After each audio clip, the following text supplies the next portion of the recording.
Welcome back to high school football on AT&T Broadband. Tonight, supremacy in the East Bay Athletic League is on the line as the San Ramon Valley Wolves travel to Danville to take on the Monte Vista Mustangs. Dan Wall and Clay Callum is always here on AT&T Broadband. And Clay, this is one of the biggest games that we've ever brought you here. And it's one in a long series of big games between San Ramon and Monte Vista, dating back to the 1970s. These crowds tonight, 8,000 to 10,000 people here. There have been crowds like this before. This is just a great atmosphere. Going to be a great game tonight. Should be a great one. The winner of this game, if it's Monte Vista, wins the title outright. If it's San Ramon, there's a three-way tie at the top of the standings. Let's talk a little bit about the Mustangs. They have one of the best quarterbacks in the entire nation in Kyle Wright. Kyle Wright, 22 touchdown passes, 1 interception. I mean, you just really can't do much better than that. He's one of the premier quarterbacks in the nation, and he is a big guy. He's not one of these little scat back quarterbacks. He's 6'4", big quarterback, throws the ball just beautifully. There's a lot of great players on that side of the ball, and there's a lot of great players on the San Ramon side of the ball. They're 8-1 coming into tonight's game, and they have a great quarterback, another guy going to play D1 ball, in Sam Keller. Sam Keller, now normally you'd say, hey, the guy's got 3 interceptions. That's pretty good. That's 3 more than Kyle Wright does. But, of course, Keller's got 24 touchdown passes and has thrown for nearly 2,000 yards. He's actually thrown for more yards this year than Wright has. It's the Battle of Danville, San Ramon and Monte Vista, and we'll have the Monte Vista cheerleaders take us out. We'll be back in 3 minutes on AT&T Broadband.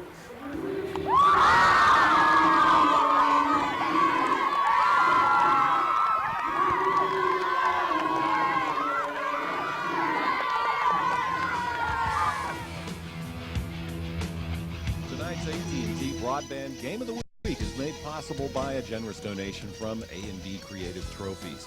They specialize in awards, Letterman jackets, embroidery, and team trophies. Located on West 6th Street in Antioch. Simply the best selection, price, and service. That's A&B Creative Trophies of Antioch. Mention the AT&T Broadband Game of the Week and receive 5% off your next order. Mazet, Pontiac Cattle.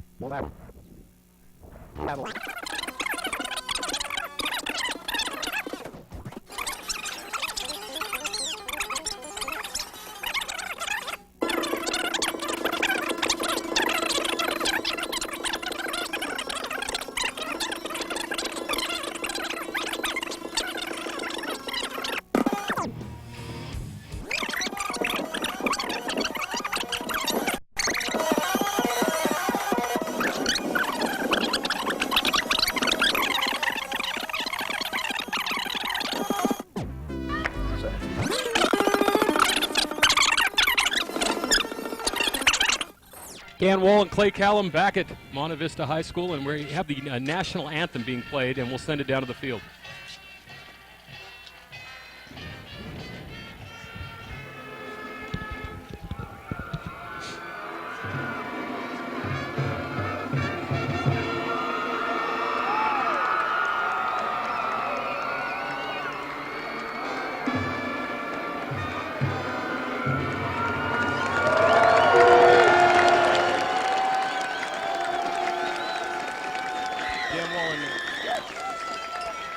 Dan Wall and Clay Callum back at Monte Vista High School. Clay, this is a huge game. The crowd here, if Matt, you can just see right there in the picture on the San Ramon side of the field how many people here.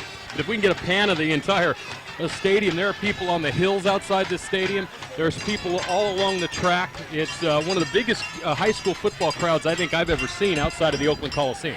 Well, it's the way it is. It's the way it is here. Even when the teams aren't great, they still draw well. In the past, when we've had games like this in the San Ramon Valley, this is how it's been, and it's been that way for a long time. And this could be maybe the best matchup in the storied history of this rivalry, and I use that phrase, storied history, with advisement. We're going to send it down to Steve Sanchez. He's working the sidelines tonight. Go, Steve. Dr. Hogue, but it's also Tom. Yeah, Tom Hogue. No, you're Tom Hogue, too. I'm Jeff. Oh. You're hot.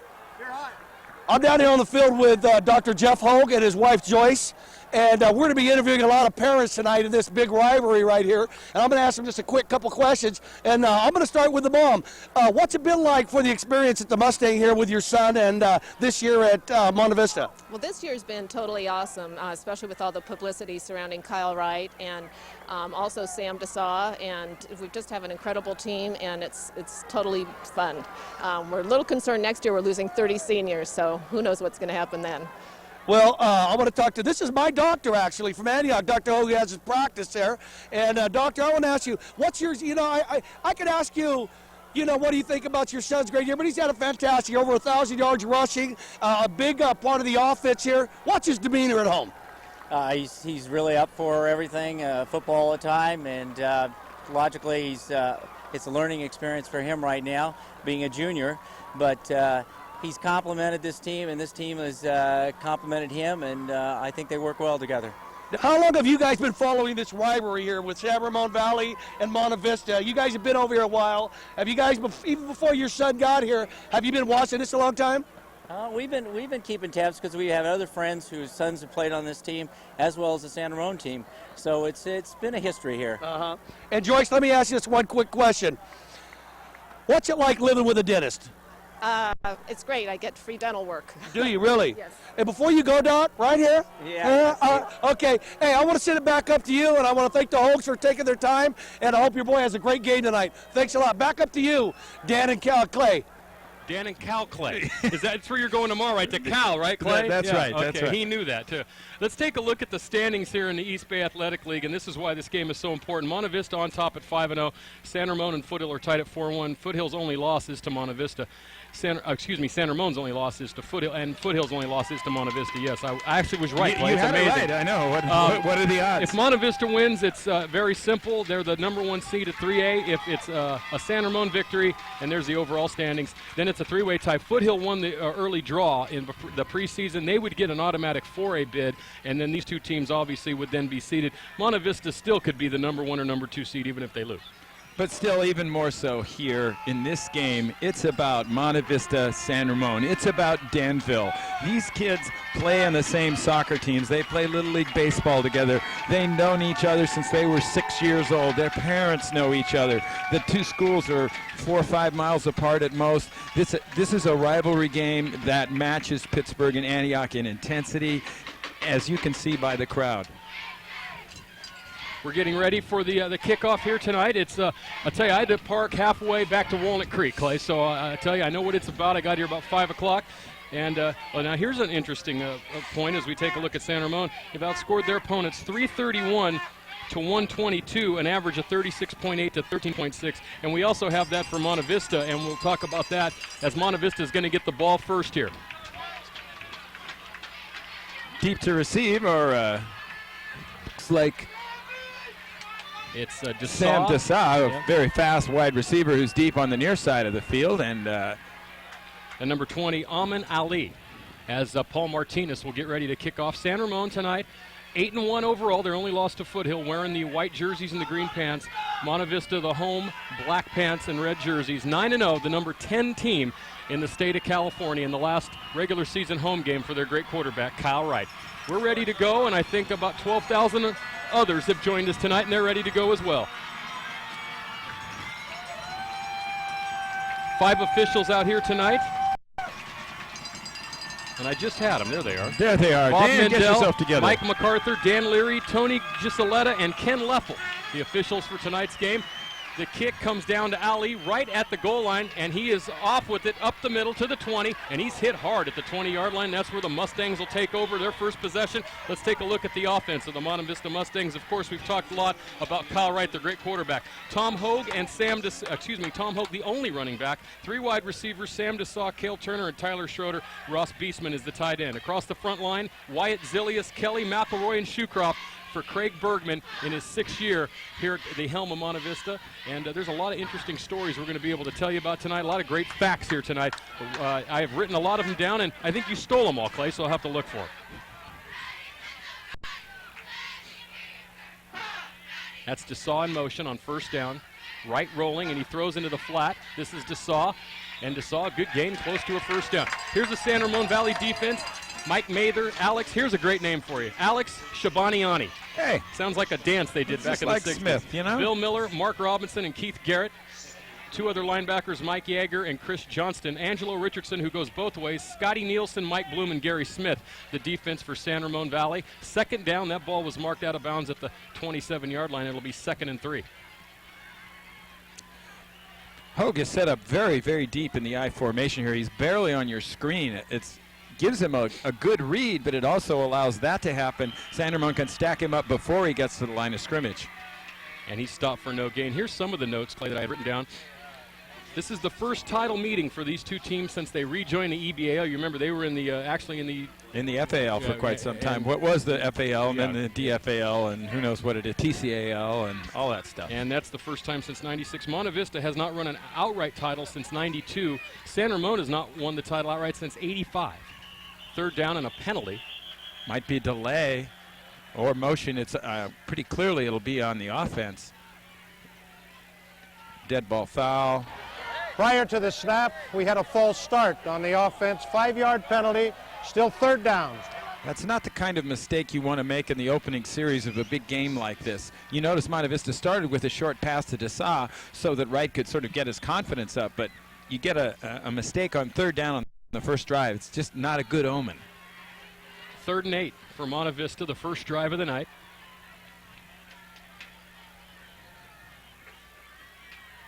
Right to throw. He has a strong arm. He throws the far sideline. That's his favorite receiver, Turner, and Turner has a first down out to the 34-yard line. I was watching Wright warm up, and he has a cannon. His mechanics are perfect. He sets up, he delivers the ball, and it just goes whoosh. Here's another look at it, Clay. And you could just see Turner left on the left of your screen. And this is the throw the big boys make. That out, that's only about a 12-yard out. But you make that throw, and the colleges are going to come calling. And they're definitely calling Kyle Wright. They already called. Miami was the winner, and he'll be going there to take over, I'm sure, soon for Ken Dorsey, who's a senior. Nielsen made the tackle on the previous play. First down. Wright, who's also very mobile, gets outside, has a hole, and Wright dives ahead for another first down. And we've got a helmet to hit a spearing call. I think Tony Gisletta made that call. The tackle was made with the helmet. If we do the replay, we'll be able to pick up who it was. But Gary Smith, number 22, made the hit. And so that's probably the penalty. You can see as Wright comes down, and this is a pure safety call here. You want to protect the players.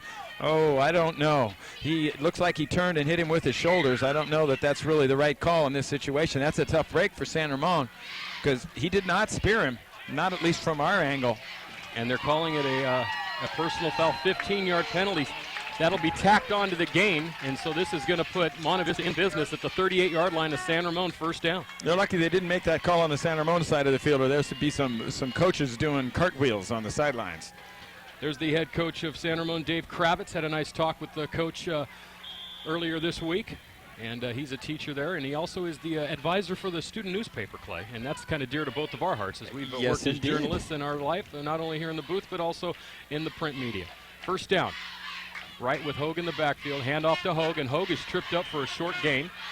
Good. And then there's another penalty as Dessau. Now this is, and it's the same guy. Tony Gisletta threw this flag. Dessau's over there, and he was kind of holding on to his helmet as though it was maybe pulled off, and this could be a face mask. And that was kind of inconsequential just to the fact that Dessau was nowhere near the play. Mistakes. We have a dead ball foul after the play was dead. A personal foul on San Ramon. 15 yards, first down. I used to coach at Monte Vista High School. And my first year coaching, we played San Ramon in a pretty big game. So I'm there in the practice pumping up the kids, trying to get everybody excited. We came out and we were too high and we played terrible. And I realized after that, you don't need to pump anybody up for this game. You just need to make them stay calm. San Ramon isn't calm. They've made two unfortunate mistakes here. 30 yards is 30% of the field. That's a big drive. And I believe it was on Richardson, the personal foul, as he's guarding Dessau over here, and he could be the one-on-one defender against Dessau for the bulk of this game. First down, the ball at the 24-yard line. Right to throw, short drop, and he's going to be sacked. Sacked at the 30-yard line by number 24 is San Ramon, Mike Bloom, and he came in on a blitz and dropped the quarterback. Wright is on the two, he's passed 4 times. 2 of those times he's been under pressure. Yeah, real quick pressure now. Monte Vista is also doing a no-huddle offense. Just a straight safety blitz. No one picked him up. Here we are back to live action. Very quickly, as you mentioned, with the no-huddle. 2nd and 15. Right, draw play to Hogue. Hogue has a hole, but he's bottled up after a gain of 5. Got back to the initial line of scrimmage. It's going to bring up a 3rd and long here. San Ramon, so far, is controlling the line of scrimmage. even though Monte Vista has moved the ball, they've gotten 30 yards on penalties and a scramble by Wright when he was forced out of the pocket. So it's not as if Monte Vista is doing what it really wants to do. The Mustangs have had some breaks, but San Ramon is showing that they are not going to give up an inch on the line of scrimmage, which is where games are won and lost. It's 4-down territory, I would imagine, here on the 25-yard line. 3rd and 10, Wright to throw. Looks to the end zone, has a receiver cutting. That was Schroeder, and Schroeder dove for it and missed the ball at the 5-yard line. Going to bring up a 4th down. Clay, while we have an opportunity, San Ramon and Monte Vista, two of the best offenses in this entire area. Monte Vista averages 386 yards a game, San Ramon 357. And Wright and Keller are the number 1 and 2 rated quarterbacks in the entire region. The difference, though, is the running game. Monte Vista has run much more successfully than San Ramon. We got a field goal try, 42 yards. Both these kickers are good kickers. Have kicked 6 and 7 field goals, respectively, I believe. This is Andrew Connie, and that is nowhere near the goalpost, no good. And so San Ramon holds, and I got to tell you, with the footing and the way this field is, it's kind of soggy. I don't know that I'd be trying 42-yard field goals in the first quarter. I saw a kid hit a 59-yard field goal on this very field. And that was a long time ago, because it Wise. wasn't just now. Tonight's AT&T Broadband Game of the Week is brought to you by great friends of the program, and they include Rocco's Ristorani and Pizzeria in Walnut Creek, Brendan Theaters of Concord and Pittsburgh, Jory's Flowers of Concord and Walnut Creek, and the Contra Costa Clean Water Program and Mr. Funnelhead. First down, the ball at the 20-yard line. Keller, hands off, first down. This is number 41, Mark Robinson, the ball carrier. Robinson, the leading rusher for San Ramon, comes into the ball game with 548 yards rushing and a short gain. Let's take a look at the San Ramon Valley offense, led, of course, by the great senior quarterback Sam Keller, going to the University of Michigan next year. Ricky, and that's not Wynn, that's Nguyen. Mark Robinson, Angelo Richardson, Brody Stringer, and Mike Yeager, the tight end. Across the front line, Mather, Miller, Thompson, Moritz, and Fraggy. Gain of 2, 2nd and 8. They came out running on the first play. The Wolves, 62% of their yardage this year has come through the air. Keller to throw. Goes far sideline. He's got number 2, Brody Stringer, and Stringer has a first down out to the 45-yard line. Let's take a look at the Monte Vista defense as we move the chains here on that nice first down throw to Stringer, the leading receiver for San Ramon. Nick Promessi, John Zilius, Alex Clark, Milan, and Nick Kirkpatrick. The starting line, and some more linebackers there. Matt Russey, Scott Kelly, Sam DeSaw, Andrew Connie, Tyler Schroeder, and Tim Ray in the defensive backfield for Monte Vista. That was a nice gain there on first down, a gain of 23. Looks like Monte Vista's in a cover 2. They've got a deep safety, and Keller made a great throw. He split the safety and the up man. Keller to throw again, flushed out of the pocket, and he's going to run, and he's tackled by the big number 75, John Zilius, 6'3", 275, coming to a Division I college near you.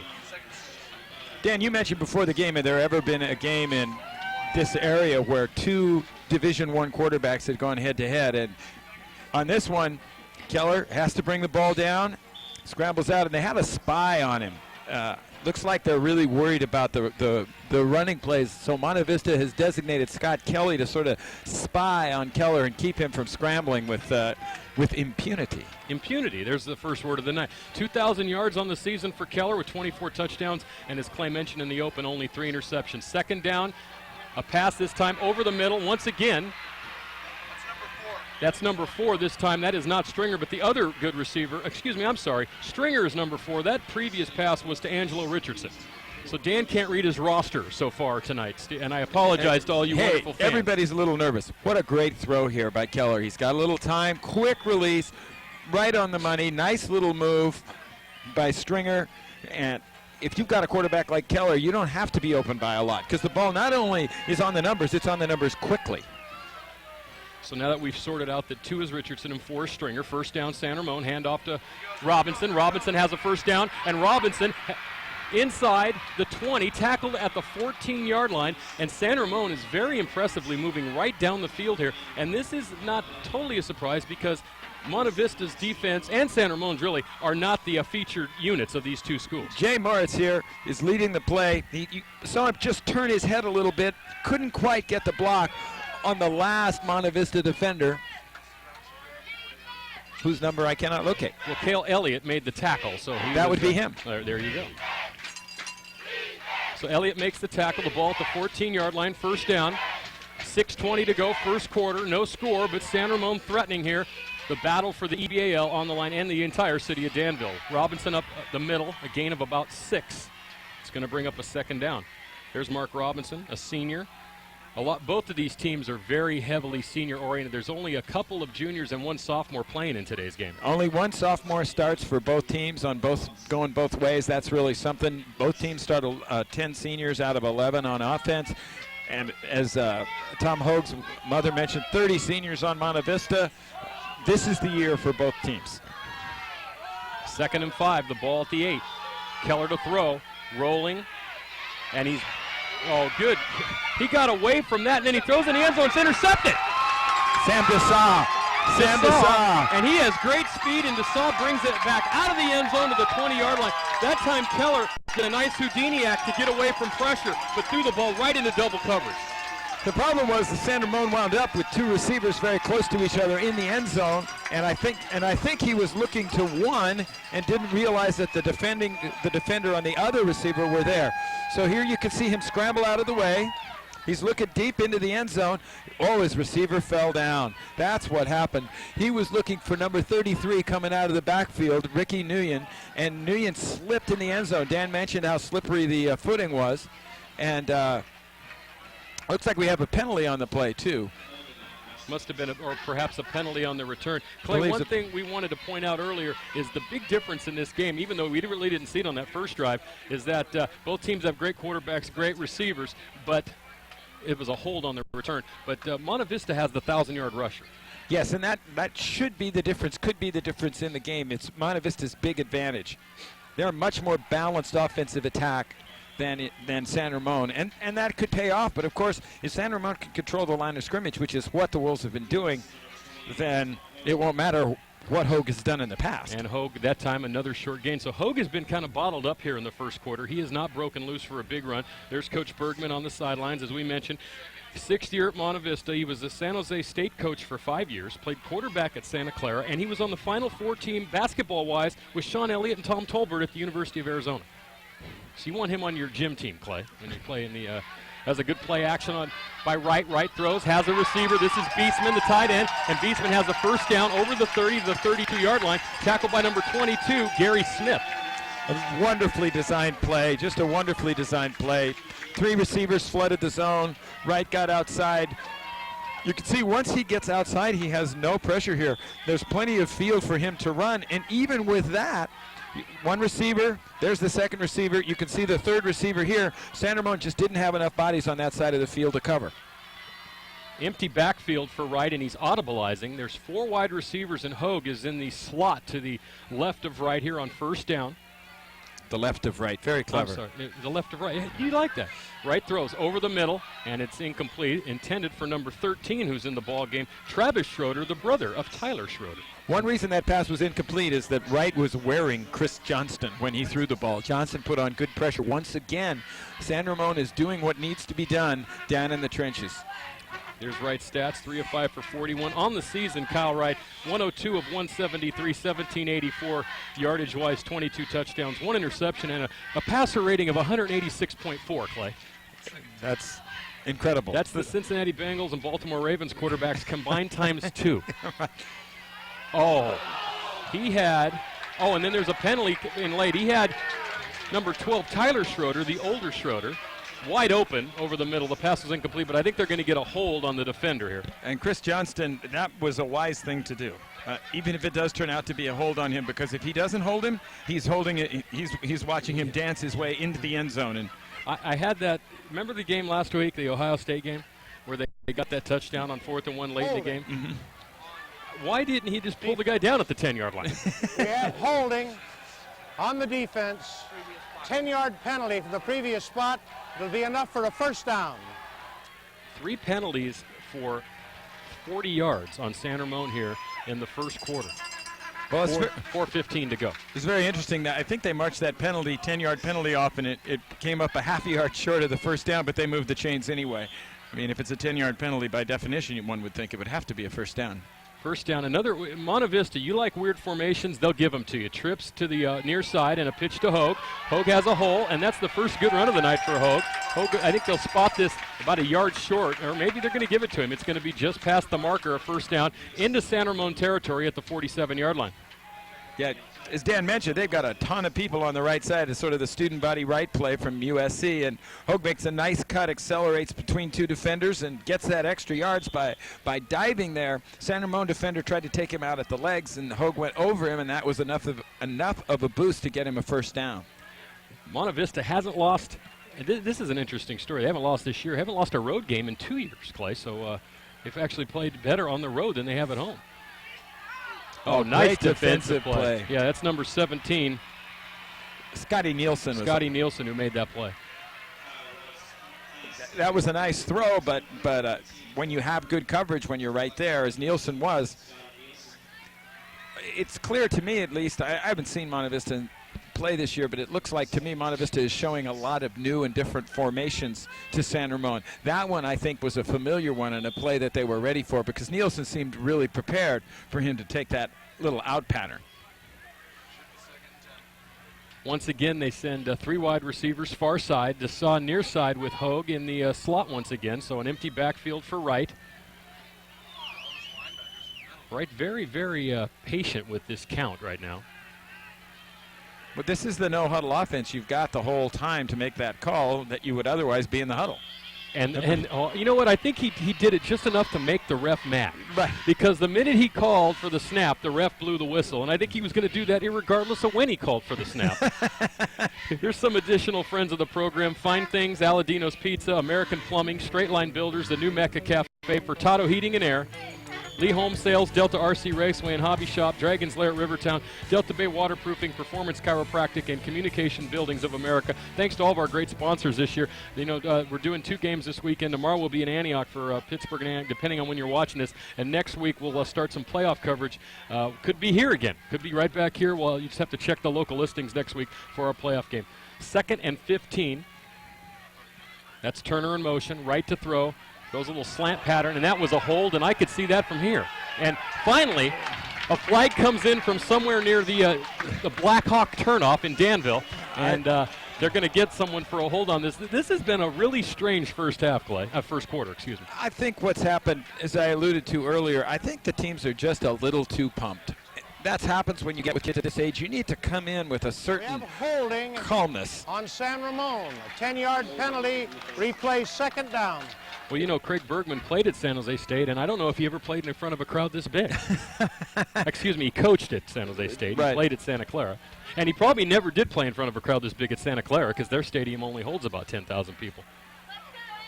San Jose State may have trouble staying Division I when the new rules go into effect, because they have to average 15,000 in home attendance, or they'll lose their Division I status. They could use some people here for tonight. They're lined around both end zones. They're sitting up on that hill. It's amazing. One of the biggest crowds I've seen for high school football. 2nd down handoff, Hogue. And Hogue, who's really come on this year, is Colin Baring was the featured back last year for Monte Vista. He graduated, and of course Hogue is in there, the junior. He'll be back next year. He'll be the only guy back, though. He's going to be awful lonely next year with the JVs all coming up to join him. Look at here's some of the crowd. Kyle Hu, they won an over in San Ramon. Of course, I'm sure there's a Sam Hu sign on this side of the field. Yeah, and it's kind of misty here, and it was real foggy. There's actually some fog coming up on the sides of the field right now, Clay. This field, I coached here, and this field is very wet, very damp. The water table's really close, and this is something that happens almost every year when you have some water in the ground and it starts to get cold. The fog starts to rise up, and it's really an eerie kind of effect. Here's the measurement on that run by Hogue. On 3rd down, I think they would go for it on 4th down, even if they don't get it. Oh, look at the camera work we have here. This is spectacular. With this AT&T broadband crew. Oh boy, that rivals NFL work, and it's about about a foot short. It's going to bring up a 4th down.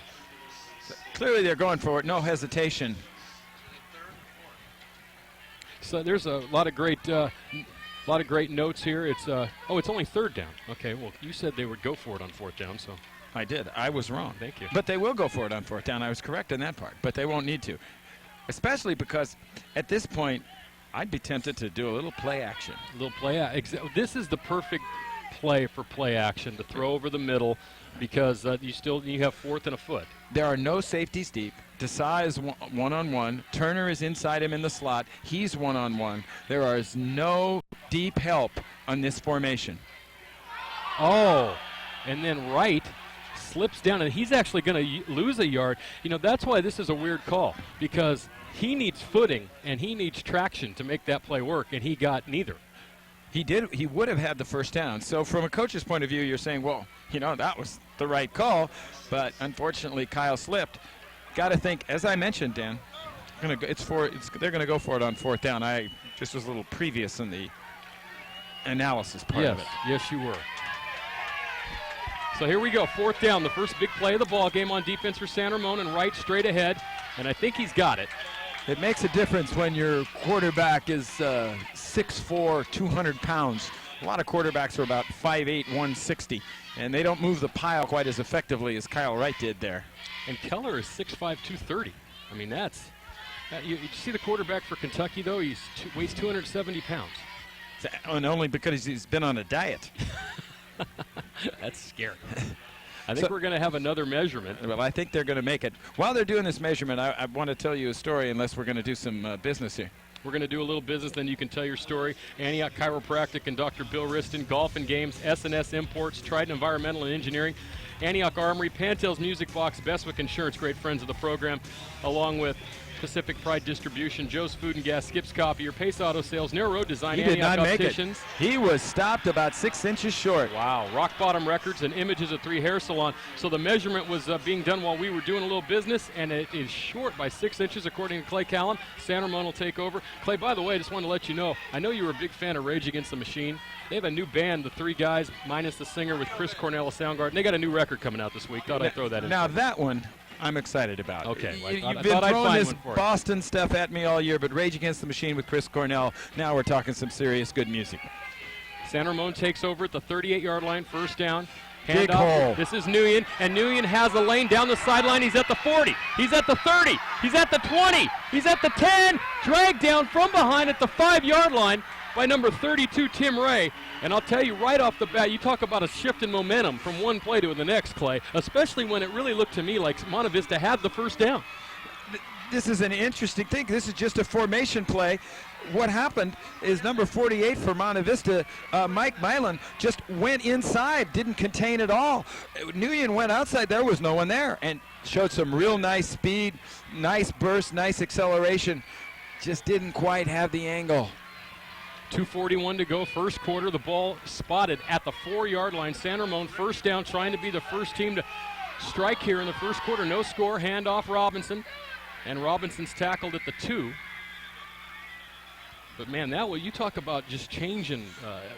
They had a 3rd and a foot. Wright slips. They lose a yard. They do not get the first down on the quarterback sneak.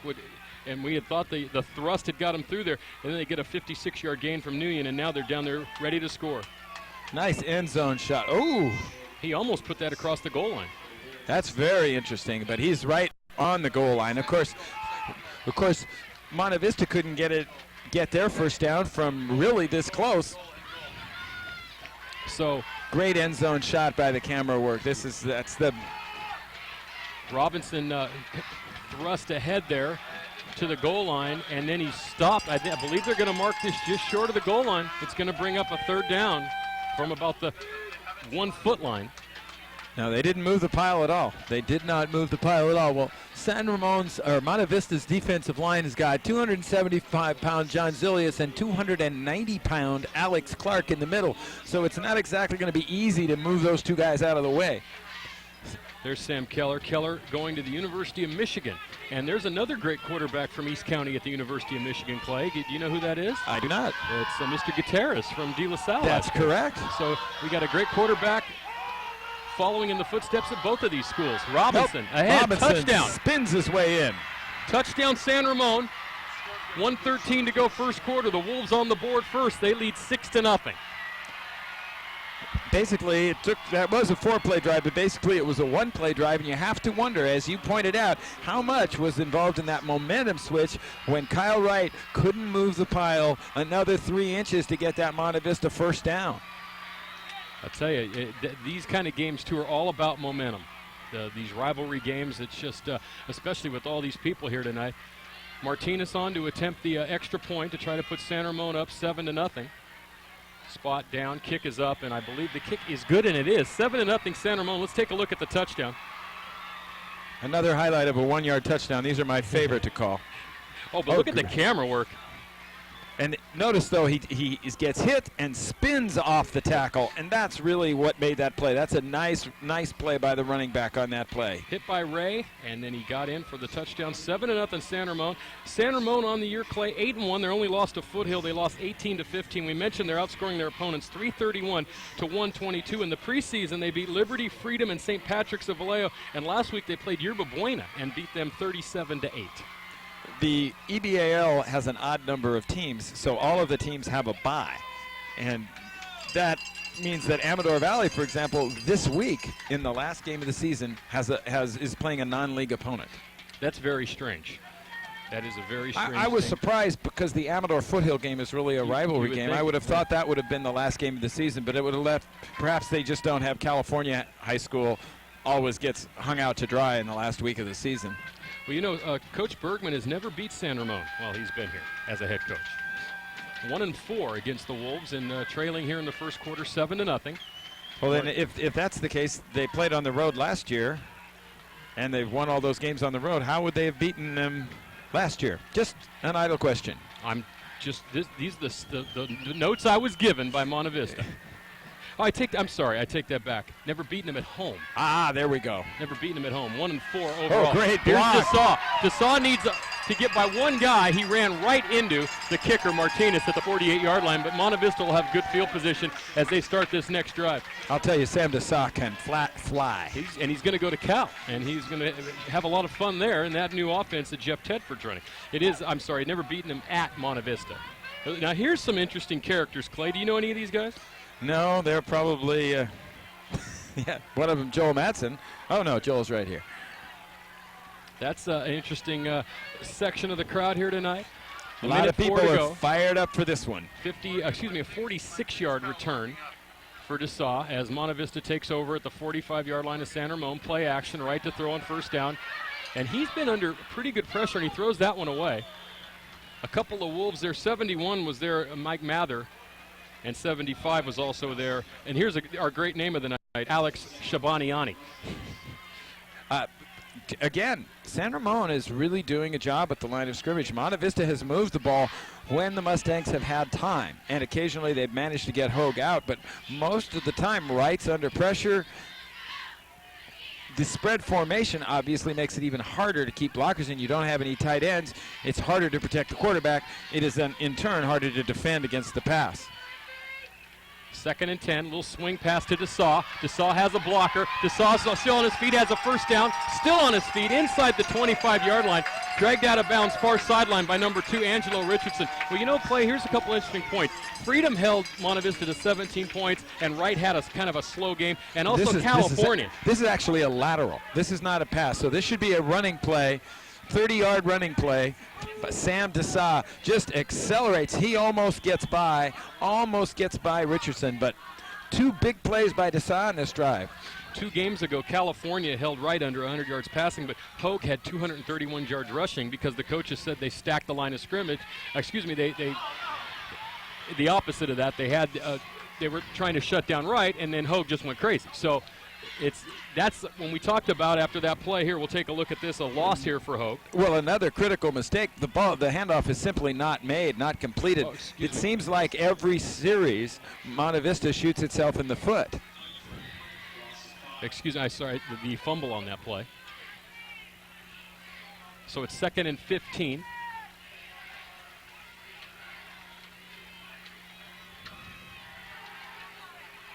Wright throws, last play of the first quarter, has Turner. Turner makes the catch. What a great catch. At the 2-yard line, the last play of the first quarter. Despite the score, Monte Vista threatening, It's 7-0 San Ramon after one. We'll be back in 2 minutes on AT&T Broadband. Tonight's AT&T Broadband Game of the Week is made possible by a generous donation from Brendan Theaters of Concord and Pittsburgh, featuring 14 screens of movie magic. All theaters have Lucasfilm THX digital sound systems and stadium-style seating. Catch the back-to-school movie special at their Pittsburgh location with rolled-back admission prices and a free concession coupon each week on the Brendan Pittsburgh website page.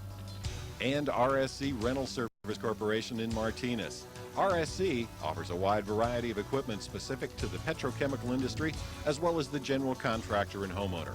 We deliver straight to the site and have a fully trained staff of mechanics and office personnel to fit every need. That's Rental Service Corporation, 4030 Pacheco Boulevard in Martinez. Thanks again to all our friends from the AT&T Broadband Game of the Week. Frankie, what are you doing underneath your car? What do you think I'm doing? I'm changing my oil filter. Come on, let's go. The girls won't wait forever. As soon as I clean this mess up, we can go. Just toss it in the garbage over there, or in the storm drain. Boy, Chaz, you just don't get it. Whatever goes down the storm drains goes directly to the river, delta, and the bay. And most importantly, to your precious surf beaches. Do the right thing. Take care of your used motor oil and filter, and recycle it. Yeah, Dan, I'm out here on the field, and I'll tell you, this could come down to one play because the field's a little bit slippery. And I don't know about you guys, but it's absolutely electric down there with all these people. This is going to be an exciting game no matter what happens. Back up to you, Dan. The last time Steve had this much excitement was the night he broke out of jail. I just thought I'd let you know that. And he's still on the run, folks. First and goal. Here's a handoff. Hogue, and Hogue is tackled behind the line of scrimmage. He's going to lose yardage on this play. You know who made a good play there was Stringer, and he strung that play out. Oh, Dan, you got it going on, brother. You got it going on. Again, San Ramon controlling the line of scrimmage. You notice on that long pass to end the first quarter, Wright actually had a little bit of time. He finally had time to set his feet. His receiver had time to put on that second move. They're down on the 2-yard line. They try to run the ball. San Ramon controls the line of scrimmage. Trying to get outside here. Pitch this time to Hogue, and Hogue is in for the touchdown. Great cutback by Tom Hogue. That's a very nice run. He had Nick Promessi out in front leading the way. A 3-yard run for Hogue, and with an extra point, we'll be all tied up here, 7-7, early second quarter. I wouldn't count on the extra point. We saw what happened on the first field goal attempt by Monte Vista. As Steve says, the field is slippery. The plant foot for the kicker, if it slides a little bit or the ball's a little wet and the holder can't get it down, every one of these extra points is really critical and not a sure thing.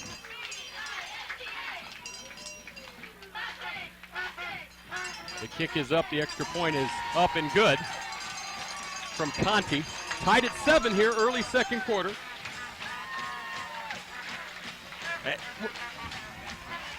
Oh, we're going to show you both these replays, Clay. Here's the first one, is the pass to Turner that closed out the first quarter. Notice he's got time, nice blocking, nice pickup there. Looks like Hogue made a nice block. Turner running that post and corner, lays himself out, 1 foot down. Gets the ball down to the 2-yard line. Now watch this cutback by Hogue. This is a great play. Paul Hornig was the master of the cutback, for those of you who are as old as I am, and this is just a perfect cutback because there were a lot of white jerseys there, but Hogue found the hole. Well, Promessi kind of strung the whole thing out, and Kelly was over there blocking, but they're going to have to consider that because you notice there they gave him some time to get up and motor with that wet field as opposed to these small kind of traction moves that aren't working right now. Well, San Ramon seems to be really controlling the game inside the tackles. Additional friends of the program: Pacific Pride Distribution, Joe's Food and Gas, Skips Copier, Pace Auto Sales, Narrow Road Design, Antioch Opticians, Rock Bottom Records, Images of 3 Hair Salon. I think that was just a quick little friends that we threw in there right there. Yeah, those are left from the end of the first quarter. Conti to kick, deep for San Ramon. Richardson and the man with the ball. Of course, they always kick it to the guy we don't know. I think that's Nguyen. And he's going. Yeah, Nguyen's still on his feet. He's still on his feet. And then that could be a penalty. I don't see a flag. Now I see a flag. That flag came in late, though, from the back check. Yeah, from a long way away. It's an interesting call. Oh, no, there's a flag right by the play as well. I think we might have a face mask and maybe perhaps an illegal block or a block in the back on the run back. That was Nguyen. I'll tell you one thing, Clay. You know, I know you're going to say I'm whining, but lighting and fog and stuff, it's not exactly the lighting at the Oakland Coliseum that we're watching this game through tonight. Dan, I just want to say one thing. I know, stop whining. You're whining, yes. But Ricky Nguyen, he has made big plays. Personal foul, face mask against Monte Vista, 15 yards. He's made First down. 2 big plays for the Wolves, one to set up the touchdown. This return, this is a great return. No, it isn't. Isn't Nguyen? Yeah, it's Nguyen. It's number 33. So here he comes, and you could see he busts these 2 tackles, shakes off Nielsen, I believe, and then right down the sidelines. And here comes the play. He's starting to accelerate, and that's a helmet. I don't know whether you call it a face mask. Back live, Dan. Here we go, first down, Keller to throw. And Keller's in trouble, throws out to the flat. That's the advantage of being 6'5", 230. These little, I say little defensive linemen in high school only weigh, 205, 220 pounds. You can stand up and make a completion before they hurl you to the ground. That was the tight end Mike Yeager, a safety valve on that play. He gains about 6. He'll bring up a 2nd and 4 here in the second quarter. San Ramon and Monte Vista tied at 7. This is a huge game for this area, Clay, the Battle of Danville. There's, I think most of Danville's here. Well, I think most of Danville is actually in the Monte Vista cheerleading squad. There's about 50 girls on there on the sidelines if we ever get a look at them. Handoff, this is Nguyen. Nguyen breaks the tackle, and then he's corralled by a bevy. A bevy of Mustangs. Do you like that? I like that. I like that one. Actually, it should be he's corralled by the Mustangs. I mean, come on. Oh. Usually Mustangs are corralled. I mean, come on. You got it. I'm 2 for 2 on that one. Yeah. And San Ramon's got a pretty good sized cheerleading contingent out over on the other side. There's Coach Babcock, assistant coach for the Monte Vista Mustangs. A great guy. He's always willing to help us get ready for the game. Give me all kinds of great stuff. He told me about their road record. And one thing you wanted me to mention, too, the Peter Villa Scholarship Award, the Rotary Club gives it out. It either goes to a San Ramon or Monte Vista player. Last year, Colin Baring won that award. Third down. Monte Vista jumps, but luckily for them did not go offside. Keller to throw. Looks over the middle. Has 2 receivers, and he overthrows both. Stringer and Richardson were there. Number 3 in coverage for Monte Vista, Cale Elliott. And that's going to bring up a 4th down and a big call for Dave Kravitz. I don't think it's a big call. I think they're going for it. I think they made a mistake on that pass pattern because the 2 receivers, they were talking as they got downfield. No, it looks like he's going to punt the ball. I would be really tempted to go for it here. 4 yards, you're doing a good job. Keller had plenty of time on that throw. They were looking for the quick strike. They are going for a 50-yard field goal, Dan Wall. Oh, man. You talk about some weirdness going on. I told you I saw a 59-yard field goal here, so this is 9 yards shorter than the longest one that I personally have seen. Martinez will try the kick. Stringer's the holder. The kick is down. This ball has the got distance. A chance, brother. And it is good. With room to spare. That would have been good from 59-yard. Paul Martinez. Oh, my goodness. That's a huge, huge play. It's a momentum shifter, but now San Ramon's got that odd number. Let's see if Matt was good and got us a back camera angle on this from the scissor lift play. Let's see how good Matt is. Oh, no, we didn't get the scissor. Oh, yes, we did. Now watch this. Out of the fog. Out of the fog, through the night, right down the pipe. Right down, bro. Look at this. It missed the center by about a foot. Right down Broadway. 10-7, San Ramon.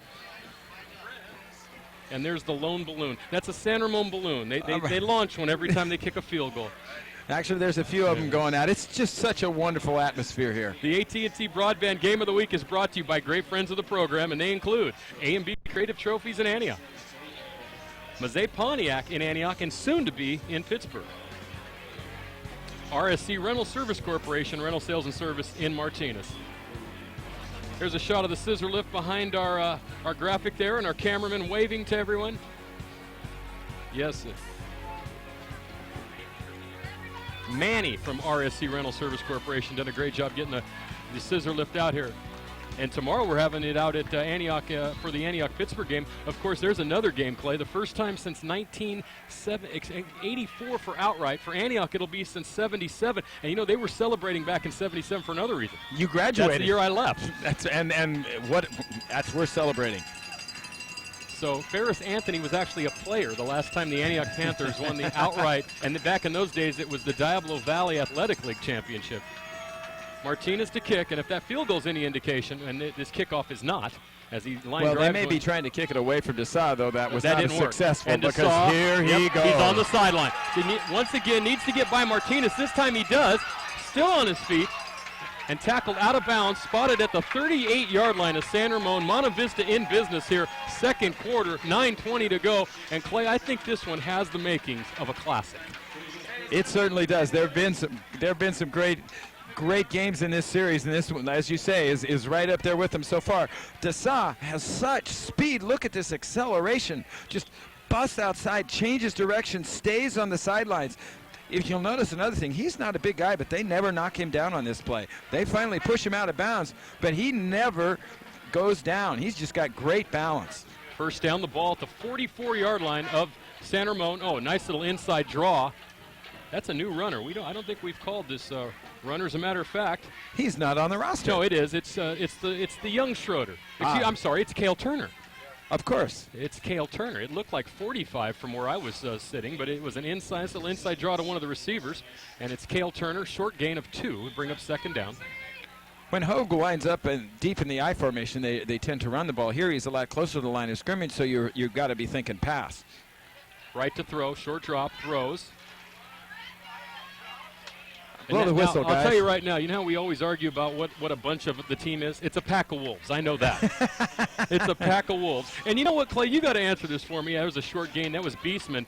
What is the thing on their helmet as we take a look at Coach Bergman? Can we get a San Ramon helmet on the screen? Oh, that's the Michigan thing. Yeah, but what is it? Look at those helmets. Just the 3 lines coming back. What does that mean? I don't have any idea. It goes back to Fielding Yost. Oh, okay. The coach at the University of Michigan in the 1910s or something. 3rd and 5, pass to Schroeder, and Schroeder has a first down to the 30-yard line. Show us ahead. There they are. What is this thing with the helmet with the 3 thing? I have no idea what that is. Why can't we just have a wolf on our helmet? They used to have regular helmets, but somebody likes the University of Michigan. Maybe Sam Keller likes the University of Michigan. No, That's why he's going there. They've worn for years, but I just don't understand what that is. I guess it looks cool for some reason. It reminds me of Michigan and Beauchamp Blacklear, and I don't like it. Oh, well, there you go. Of course, Monte Vista is a straight rip-off of the Calgary Stampeders, but we won't get into that. Hand off to Hogue, and Hogue a gain of about 5. And again, more effective outside the tackles than inside the tackles. Here's Hogue with 29 yards rushing. Take another look at it. See, he can read from that deep where he wants to go, cuts inside the linebacker, keeps driving forward, absorbs the hit, sets up a 2nd down and 5. And again, Monte Vista in this no huddle, it makes it harder for San Ramon really to prepare. They don't have quite as much time to think. They can't really look to the sidelines to get a signal. They just sort of gotta go. That was Robinson on the tackle, going both ways for San Ramon. 2nd and 5. Play action, right. Oh, what a play. Before he was tackled, he threw an outlet pass to Turner, and Turner's near a first down. I think the referee's blowing the whistle and saying he was down. I think the referee has blown the whistle and said he was down. Oh. And Cale Turner missed the block that allowed Wright to be sacked. That's a big play. That'll bring it up, make it 3rd and 11 instead of first down. And I know Turner's a receiver, but all he had to do was push that San Ramon. I don't know, Clay. I want your opinion on this 24. Right here. Is he down on this play? Now watch it right see, here. now Turner just can't seem to get a body on him. So here he is. He's down. Okay. And it was a lateral. 3rd and 11. Right to throw. Oh, nice Post pattern over the middle. This is Schroeder. Touchdown Mustangs! 31-yard pass from Wright to Schroeder. Schroeder was wide open on a nice little post inside, and Monte Vista comes right back to take the lead. I've been waiting for them to do that when San Ramon lines up in a situation with no safeties. The post pattern is almost impossible to defend if the receiver gets his body between the defender and the ball, and the way Wright throws the ball, there's no way for the defender to make up the ground. That was just a great throw. Connie on to attempt the extra point. 13-10, Monte Vista. 6:30 to go, second quarter. The way this one's going, we might need a bigger score sheet. That was a beautiful play, though. Tyler Schroeder, 6', 170, a senior, and that's no shock, considering that there's only one junior, and that's Tom Hogue. Almost redundant. Don't know what they're waiting for here, but we're looking for an extra point. High snap.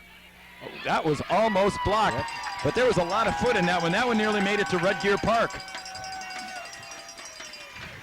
14-10, Monte Vista, the host, leading San Ramon in the Battle of Danville here in the battle for the EBL Championship. Additional sponsors: Fine Things, Aladino's Pizza, American Plumbing, Straight Line Builders, the New Mecca Cafe, Furtado Heating and Air, Lee Home Sales, Delta RC Raceway and Hobby Shop, Dragon's Lair at Rivertown, Delta Bay Waterproofing, Performance Chiropractic, and Communication Buildings of America. And I've got to say that, we got a replay. We do have to take a look at the touchdown, and here it is. Look at this throw. This is called right on the money. Hit him in the numbers. Nothing you can do. The other defensive back just can't get over in time. Got to say, this is my last game. I want to thank everybody for allowing me to do this. But Guillermo Muniz of New Mecca, if I do one next year, I want those fried enchiladas. I told him. He said, Clay, you'll get fried enchiladas. There we are. There's Stan with my new perm from our lovely Images of Three Hair Salon, and Clay with something that resembles the hairdo of George Burns right before he passed. Purchase your copy of the AT&T Broadband Game of the Week. A great memory to look back on today and into the future. $25 per tape. Call 933-6264. Clay, it's been great having you for football. Sanchez will be back tomorrow. He's on the sideline tonight, and we'll have you back for basketball as well. This is Robinson, the up back. Robinson is hammered. And you know what's nice about that play? That was number 23, Drew Hendrickson. He doesn't play a lot, so he got a big hit in right there, and he feels good about himself. Absolutely. Good, great. It's always a great feeling. You're on the special teams. You get a chance to just really nail a guy when you're running down the field like that. This is a pretty big series here. I think it'll be the first of many big series in this game. Both of these teams are capable of scoring a lot of points in a short period of time. 14-10, San Ramon, love to march down the field, get a touchdown here, take the lead back. By the way, Monte Vista is the #1 rated Division II team in the state of California, and number 10 overall, as we mentioned. And there's a short run on first down. That was Newen, and the big man, Zilius, was there to make the tackle. Clay, there's a lot of stuff here. We went through some stats. We got the championship on the line. We got 12,000 people, or probably even more. I mean, there's more people on that hill over there than there were at the Antioch Ignacio game we did last week. and there's probably people still in the parking lot walking to the game. There's the band messing with our production vehicle down on the track right there. There's a good shot from the scissor lift. We got to get a shot of the hill, though, right outside of the scissor lift after this play. You can see the fog starting to kind of come up on the field as Keller throws. Plenty of time. And he has Richardson. Richardson tries to readjust. Nice defensive play there by Andrew Conti. But it was a nice throw. Nice job by the receiver. You can tell when receivers are used to catching passes. They learn to adjust, because what Richardson does here is he steps inside. He sees the ball's a little underthrown, so he slows down, steps inside, gets both hands on the ball. Conti makes a great play to knock it away, but that's good work by the receiver, good work by the defensive back. We haven't seen a punter so far in tonight's game, and with a 3rd and 6, who knows? After this play, we might see our first punt of the ball game, but the way these two teams are moving the ball and scoring right now, it could be a long shot. Keller to throw on 3rd down. He's trying to screen set up pass. a screen. Didn't work. No, it didn't work, and he throws it away. And this will set up a punting situation. Monte Vista did a great job there. And again, what you say, the first punt, but I think more importantly, psychologically, this is the first stop. This is the first time that somebody hasn't had it. We've got a penalty flag, and it might be a hold, actually, on Monte Vista. No, they're talking to Monte Vista, it looks like. We still may have a... no, they're talking to San Ramon, so we're liable to get the first down. Wow. It's Bob Mendel is discussing the details. Ken Leffel trotting over to the sidelines to explain to the Monte Vista coaching staff exactly what's happening. And that's always a joyous duty to go over and tell you, oh, yeah, it's the 15 yards on you guys. And this is going to give a first down, yeah. We have holding on Monte Vista. 10-yard penalty, first down. My guess is that hold was on the intended receiver of the screen pass, because when Keller looked over there, he couldn't find his man. There it is. Well, that's Tightwad not Hill. That's not really the hill. Is that the hill I was talking about? No, it's not the hill you were talking about. That's not the hill about. I'm talking about. But that's okay. Now that still is probably more people than were out in the mud bowl at Antioch Ignatius. I'm talking about the hill behind the scissor lift that I want to see. First down, handoff on first down. This is Robinson, I believe. There's some hitting going on out there. There's some hitting, and the jerseys are, some of the guys, the linemen in the backs, their jerseys are getting a little dirty, but that was Robinson, a gain of 6. And there's Robinson going both ways. That's the hill I'm talking about. Now look at all these people. Man. And it's a perfect night for football. It's cool, crisp November weather. The field is soft. Your spikes dig into it. Yeah, someone said that they didn't know if that was actually dirt. That was some form of fertilizer that all those folks have given. Hey, but the price is right out there. Yeah, it's free. Tightwad Hill. Oh, nice move by Stringer. Stringer's at the 30. He has to beat one defender. He's at the 15. A good tackle by number 80. Nick Kirkpatrick saved the touchdown. And it was an interesting decision by Richardson, who was the other wide receiver. Richardson could have tried to stay and block the defensive back, but instead he came up to pick off Stringer's man. Now notice he will be coming from the top half of the picture. No, you don't get to see him. But what happens is, left alone, there was the block. You could see it in back, and you could see Stringer trying to beat number 80, Nick Kirkpatrick, one-on-one. It's possible Richardson could have stayed and blocked Kirkpatrick. 36-yard gain, first down, 14-10, Monte Vista, 4:39 to go first half. What a ball game, Clay. This reminds me of that great Buffalo 49er game back around 91 when neither team punted. Right, well, it reminds me of an Antioch-Pittsburgh game that we broadcast. I believe the final was 39-34 when Mark Butterfield was the quarterback. Teams were going up and down the whole game. Hand off to Nguyen, and Nguyen forced out of bounds at the 5. Tackle on that play made by number 3, Cale Elliott. And so San Ramon is threatening once again, trying to take the lead here late in the second quarter. Let's take a look at it. Nguyen's sort of the secret weapon in this game. Richardson is the leading rusher coming in, but Nguyen has been, not only has he gained more yards, but he's been the main man when it comes to carrying the ball. Well, it's interesting receiving. Robinson is the leading rusher. Stringer has 49 catches, Richardson 30, and Nguyen 18. And Nguyen hasn't caught a pass yet tonight. Maybe that screen pass was intended for him back when the holding penalty And came we should about. go back to that. That penalty could cost a touchdown. Keller, play action, looking. One's open. Gets hit as he throws, and that ball is tipped and falls incomplete, far corner of the end zone. DeSaw was back there with Kelly, and that was Nguyen who was back there for the first time. So. It was Nick Promessi on the hit here. You can see there's 3 guys out there, but none of them are open. He really doesn't have a good angle. Promessi makes the hit just as he turns up. I've got to say that's not a good throw, because look how many Monte Vista defenders there are there. They almost got lucky and caught the ball on the deflection, but I think Keller, if he looks at the films on that one, is going to say, I probably should have eaten that ball or just chucked it away. Conti actually tipped the ball away there. You saw Keller's stats, and there's a good shot of the Wolves. And now the Monte Vista sideline. Big play. 3rd and 5 from the 5. 4:04 to go, first half. Keller to throw. Rolling, throws over the middle. Oh, DeSaw nearly intercepted a pass that was intended for number 2, Angelo Richardson, and it's going to bring up a 4th down. I would think in this situation, Clay, I might take the points. I'm going to kick the field goal. He's a little bit rushed here, I think. And notice he's rolling left, and he has to turn back and throw to his right with the guy in his face. Throws a little behind, and DeSaw's there. DeSaw's quickness allowed him to make up the ground so quickly that he was able, that pass, which might have been completed with a less speedy defensive back. But yeah, we're going to have I like that. We're going to have another field goal try. This one is sort of like, what is he going to do, this blindfolded or something, just to make it a challenge? That just jinxed him. 23-yard attempt for Martinez. Hey, I coached at Monte Vista. I know who I'm rooting for. And that kick is up, and I believe it split the uprights, and it did. And went to Cal High. Yeah, and where I think a game is going on. 14-13, a 1-point game here in the second quarter. I'll tell you, this one is the yardage. We might have to put Dave Jackson on overtime tonight, doing the stats tonight. Well, I think he's taking extra medication. Clay, the playoffs that are coming up in 3A, I talked to Coach Babcock. He told me some of the teams that could include Monte Vista and San Ramon. I'm sure it will. Pinol's another team in there.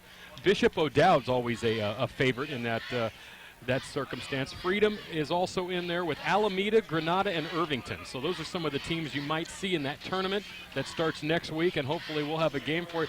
There's a possibility Freedom could play Monte Vista here if Monte Vista's the #1 seed and Freedom's the #8 seed, and that would be a rematch, of course, of last year. Antioch Chiropractic and Dr. Bill Riston, Golf and Games, S&S Imports, Trident Environmental and Engineering, Antioch Armory, Pantel's Music Box, Bestwick Insurance, Pacific Pride Distribution, Joe's Food and Gas, Skip's Copier, Pace Auto Sales, Narrow Road Design, Antioch Opticians. Hi to Greg Vallejo over there. Rock Bottom Records and Images of 3 Hair Salon, who did this wonderful new perm on my hair on Wednesday. And Rock Bottom this week, Matchbox 20 has a new record coming out, Clay. I'm sure that one thrills you just as much as the Audio Slave release.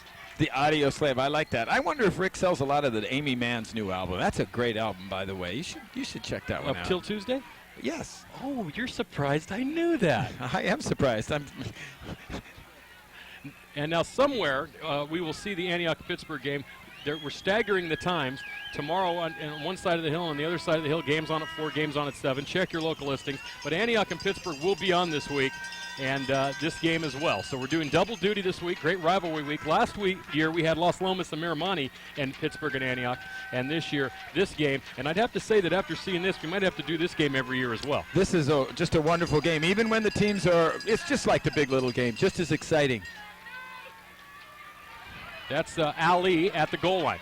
And Ali has an angle. Another big return. And Ali, no relation to Muhammad, takes that kick up to the 35-yard line. The Monte Vista special teams, especially on kickoff returns, have just done a tremendous job. They're giving Wright great field position almost every time. And this is a yardage you don't see in the stats when you have the total yards for one or the other, unless you really get a real breakdown. And I'll tell you, it's a big difference. Tell us what you think of the game of the week. Call 933-6264. Clay, this is an important part of the game, not only because it's 14-13, but if some people start to leave, the parking lot might empty by midnight. It's a good thing I'm not in the parking lot. First down, right to throw, sets up a screen pass to Hogue. And Hogue, outside, breaks a tackle, still on his feet. First down, Monte Vista, 47-yard line.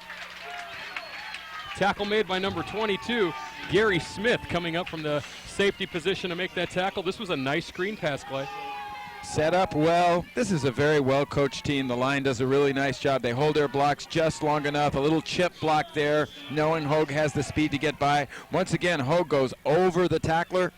First down, Monte Vista. After this play, we'll go through the Monte Vista coaching staff for you. They're a great bunch of guys doing a great job here in Danville. First down, right to throw.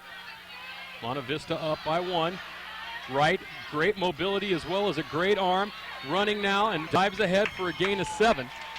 Clay, I just wanted to point out to you, Craig Bergman, the head coach, Chris Babcock, one of the assistants. Now here's a couple of guys. Steve Malnick is the son. Sandy Malnick used to be the head coach over at Concord and also coached at DVC and San Francisco State. Mike McCray helps out with the linebackers. The JV coach is Chris Buchanan for the Mustangs, who are, and we haven't mentioned this yet, the defending 3A champions. And there you go. I want to give a little credit to Scott Kelly for a great blocking job on that last play. Pitch to Hogue. Hogue has a first down, tackled at the 38-yard line by number 71, Mike Mather. I believe both teams have all 3 timeouts left. 2:43 to go.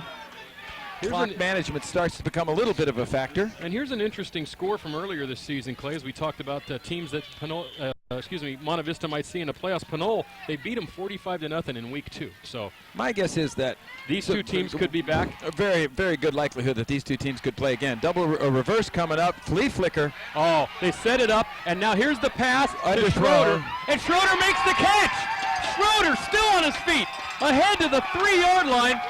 That play was not exactly the most, or should I say the best, double reverse flea flicker pass back to right I've ever seen in my life, but it worked. It worked like a charm. McKee was making sure that the safeties bid on it. Now you can watch what happens is San Ramon still gets great pressure. Hogue hands off to Dessau. Dessau pitches, but in pursuit was Angelo Richardson, and he was right there, still right. Now that was a great example of Wright's athleticism and strength to get that pass off so quickly and get enough up in the air for him to be able to catch the ball. Mike Bloom was back there to make the tackle.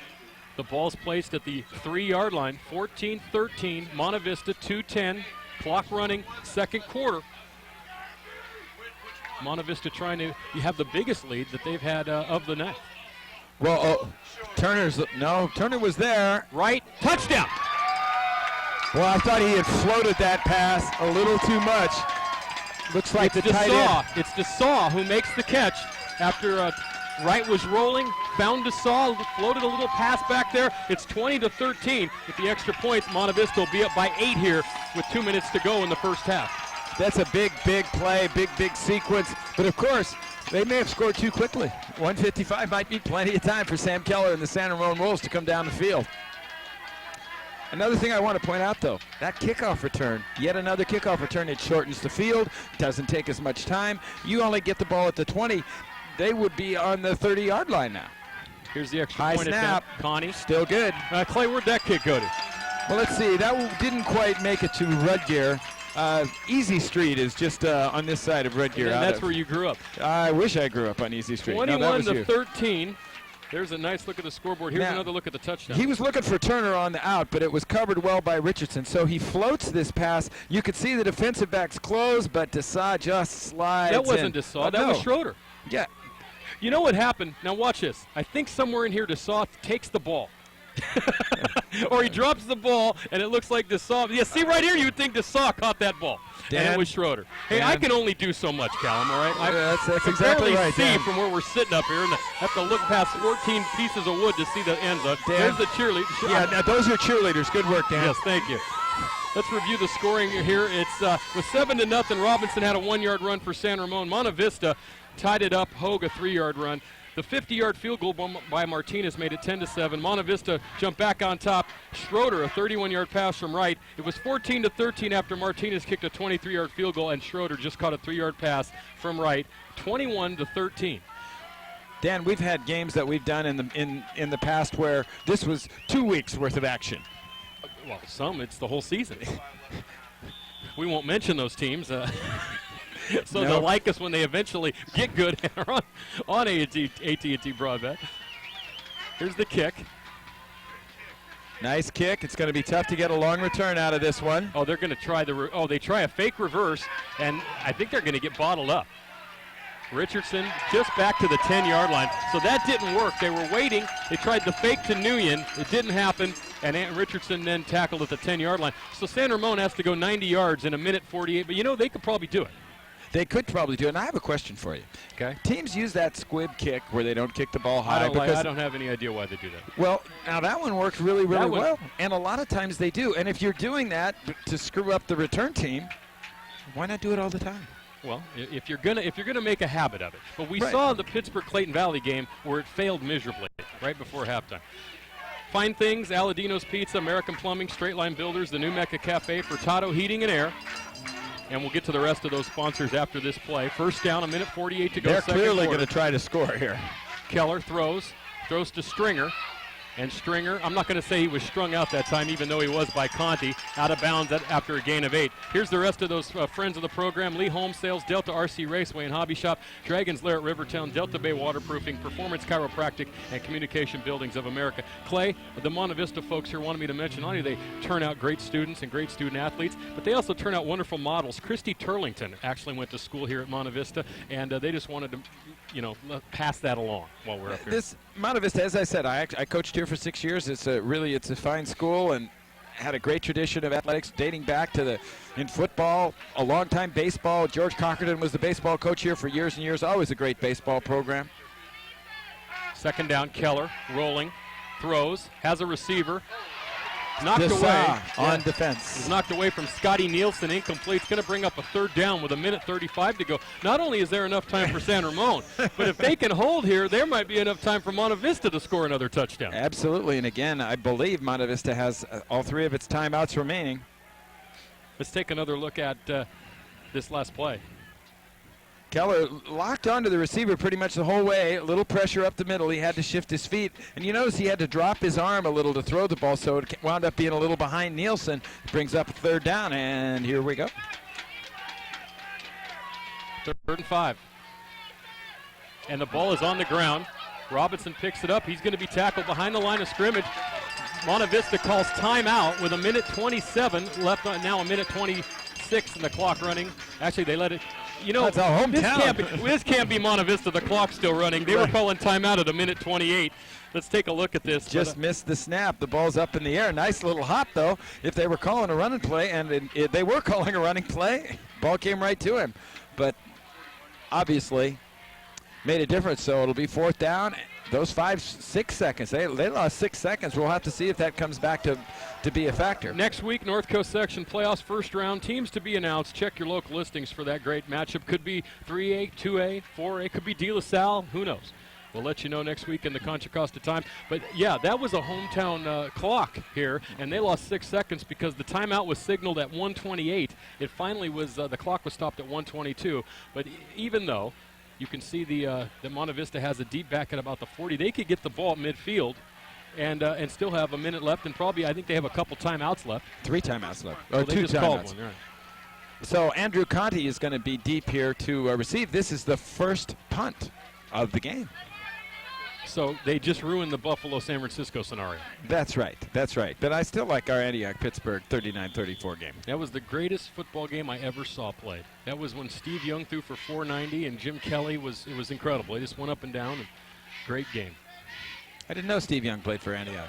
We're Short talking punt. about the 49ers. I know. Oh, bad bounce. Oh, that's a big play. Oh, now man. Monte Vista starts at the 35. 35-yard line for Kyle Wright with 1:12 to go. That's an eternity. They might get the ball back twice. Unbelievable. Well, this now becomes a critical defensive series for San Ramon. If Monte Vista goes in ahead 28-13, it totally changes the tenor of the game, the atmosphere at halftime, everything that goes on. If they can hold, the Wolves can at least go into halftime and say, hey, we're only down 1 score. We're right in it. 25-yard punt, no return. The ball at the 34-yard line of San Ramon. First down for Monte Vista, ahead 21-13 here tonight. This would be where you would really ask your defense to step it up, Clay, and hopefully make some sort of get a fumble or an interception, because their defense has really let Monte Vista take over here in the second quarter. Here's a long pass intended for Turner, far sideline, broken up nicely that time. As you see number 24 getting up, Mike Bloom, he was over there in coverage. It'll bring up a second down. That's the kind of pass a receiver sort of wishes he didn't really throw, because Turner is hung out to dry here. He knows the safety's going to come over and just ring his chimes. See, there it is.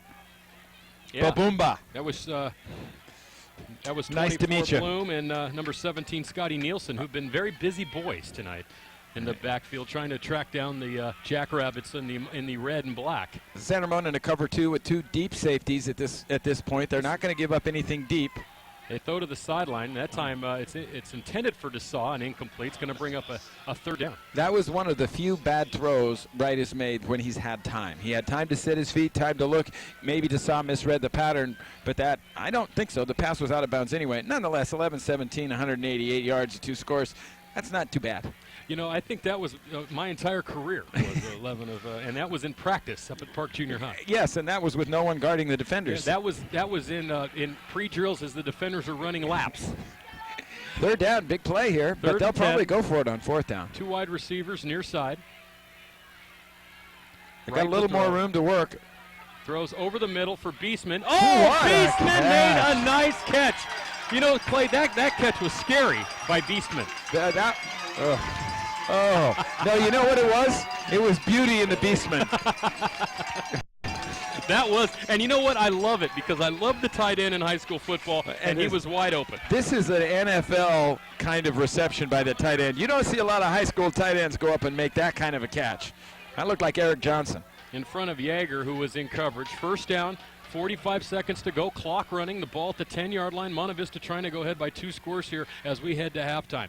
And with 3 timeouts, they pretty much can do whatever they want. 2 timeouts. They call 2, them. you're correct. Ooh, that ball was tipped dangerously and could have been intercepted. It was intended for Turner.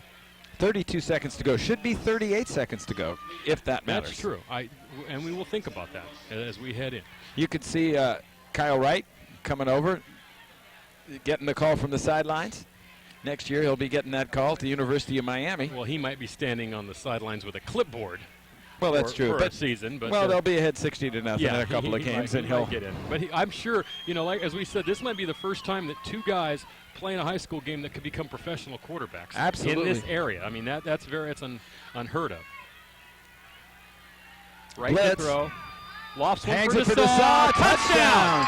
Desaw in front of Richardson with 27 seconds to go in the first half. 27-13 Mustangs. I hope we have a replay of that and we can see how Desaw got open, because he seemed to the ball hung up for a long, long time. And Desaw was the only guy. You can see, he went in and out. He did a little slant in, slant out move. And if you get the defensive back to turn his shoulders, he just can't recover. And Beautiful. since Desaw had scored a touchdown going across the end zone once before, Richardson had to respect that move. Then he goes back out. Nothing you could do. Extra Another point. high snap. And that one is no good. Yeah, Connie kicked that one wide right. 27-13, two-touchdown lead here for Monte Vista with 27 seconds to go in the first half. And Clay, I know the big thing here right now with 27 seconds to go is people are starting to think, you think maybe I can get a hot dog.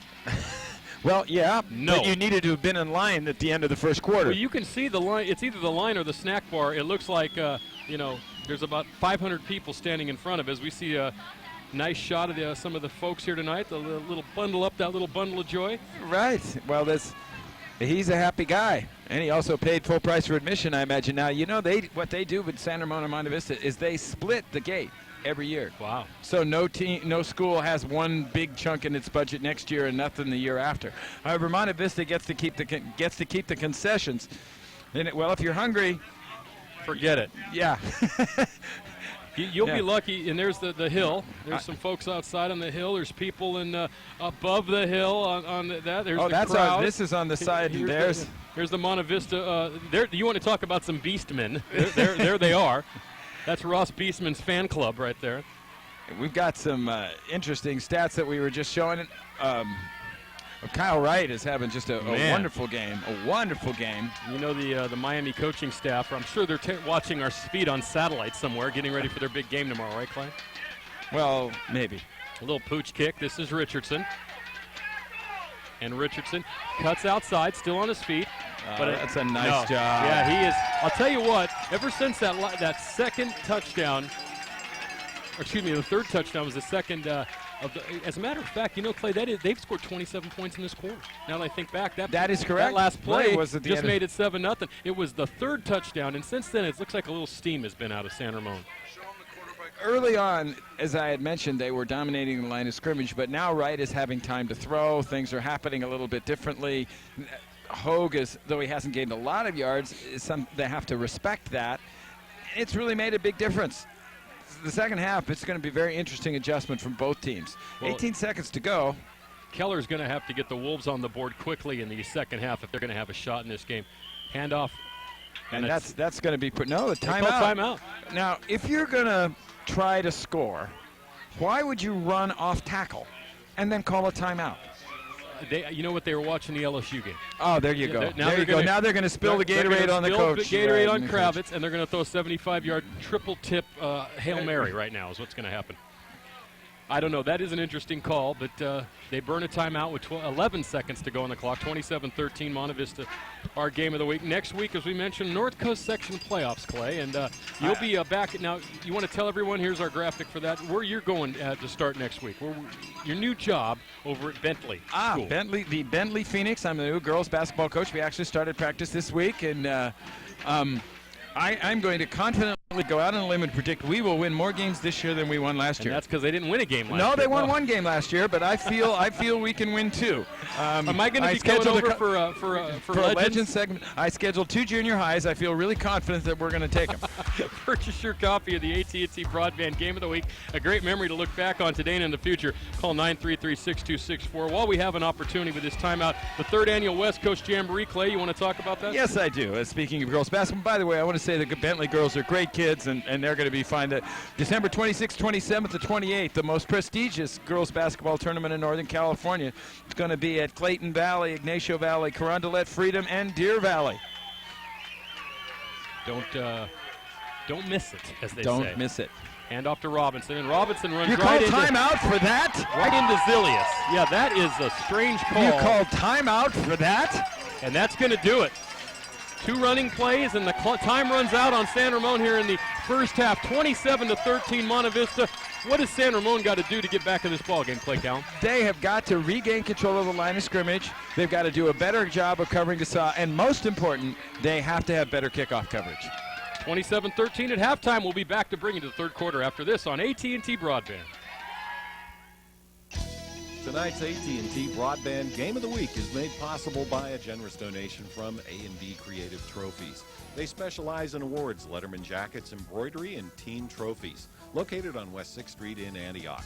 Simply the best selection, price, and service. That's A&B Creative Trophies of Antioch. Mention the AT&T Broadband Game of the Week and receive 5% off your next order. Mazzei, Pontiac, Cadillac, Oldsmobile, Buick, and GMC Truck Company on West 10th Street. For over 50 years, Matt Mazzei and his courteous, no-pressure sales staff has helped thousands find the right car or truck for their particular budget and needs. That's Mazzei's in Antioch, the biggest little auto dealer in the West. Thanks again to all our friends from AT&T Broadband Game of the Week. Authentic Italian atmosphere. Rocco's Ristorante. Room for the whole family. Rocco's Ristorante.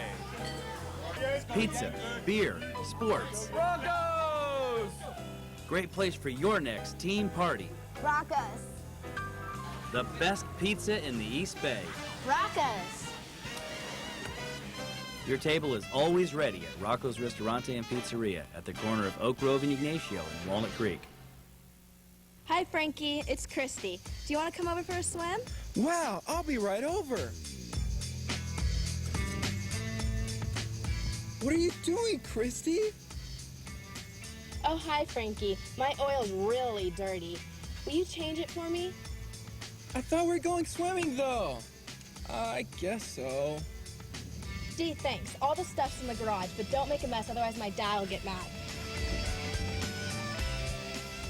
Well, I'm done changing your oil and filter. Now I'm going to go to the certified center on the corner and recycle your oil and filter. You don't need to go through all that trouble, Frankie. I got a much better idea of what to do with the oil and filter.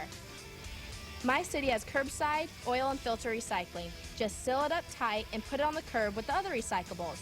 Call 1-800-NO-DUMPING for more information, or check out the website at www.funnelhead.com. Tonight's AT&T Broadband Game of the Week is made possible by a generous donation from Lee Holmes Sales, home of the $299 camper shell. With over 250 shells in stock, open 7 days a week, we treat your truck like our own. Delta RC Raceway and Hobby Shop, Northern California's largest radio control racing facility, behind the fairgrounds on 10th Street. Dragon's Lair at Rivertown in downtown Antioch, specializing in stained glass windows, picture framing, collectibles, jewelry, and items for home and garden.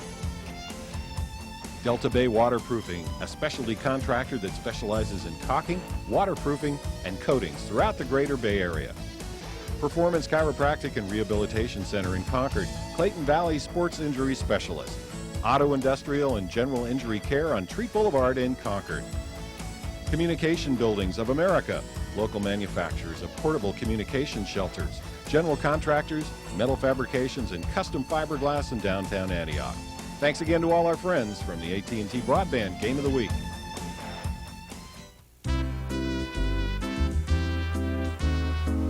Here, make a wish.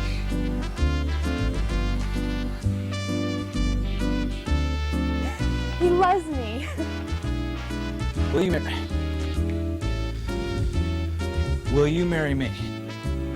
Be my wedded wife. Jory's Flowers, 2 locations in Walnut Creek and Concord. Call now and receive $10 off your next order. Minimum order $35 plus tax and delivery. Jory's Flowers. What do you want your flowers to say? Dan, I'm with Ken and Kathy Wright, Kyle Wright's parents, and I'm going to start with you, Kathy. Pretty hectic year, huh? A lot of fun. Yeah, very hectic. Tell me a little bit about Kyle's home life. We know all about the accolades on the field and where he's going. Had to be excited for you when he was here when he announced his decision of Miami. What's he like at home? He's always been a great kid, very mellow. you know, it just has stayed pretty close to home with us.